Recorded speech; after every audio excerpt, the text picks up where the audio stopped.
क्या धमकी देने के लिए बुलाया है मुझे तुमने? अरे बैठो सादिया, बैठो ना।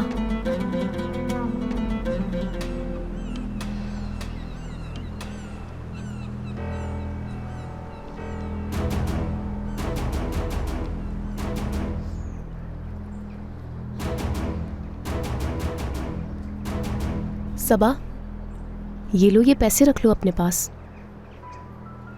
ये तो बहुत ज्यादा है।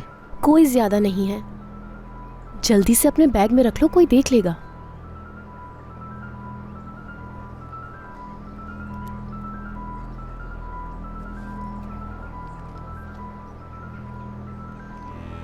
सबा, चलो किसी अच्छे से होटल में चलते हैं, ठीक है?